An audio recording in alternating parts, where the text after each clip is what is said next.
ব্যবস্থার স্বপ্ন শেখ হাসিনার কখনো পূর্ণ হবে না, কিন্তু আমরা জানতাম না কবে কিভাবে কত রক্তপাতের মধ্য দিয়ে এই ফ্যাসিস্ট হাসিনার উৎখাত হবে।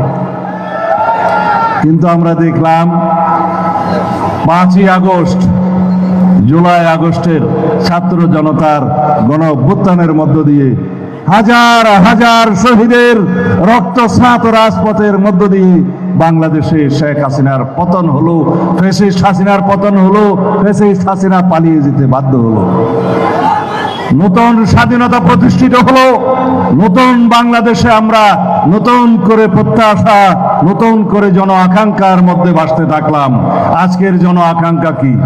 একটি বৈষম্যহীন, সম্পূর্ণ গণতান্ত্রিক, শক্তিশালী গণতান্ত্রিক, সাম্যের ভিত্তিতে, ন্যায় বিচারের ভিত্তিতে একটি বাংলাদেশ গঠন করা হবে, যে বাংলা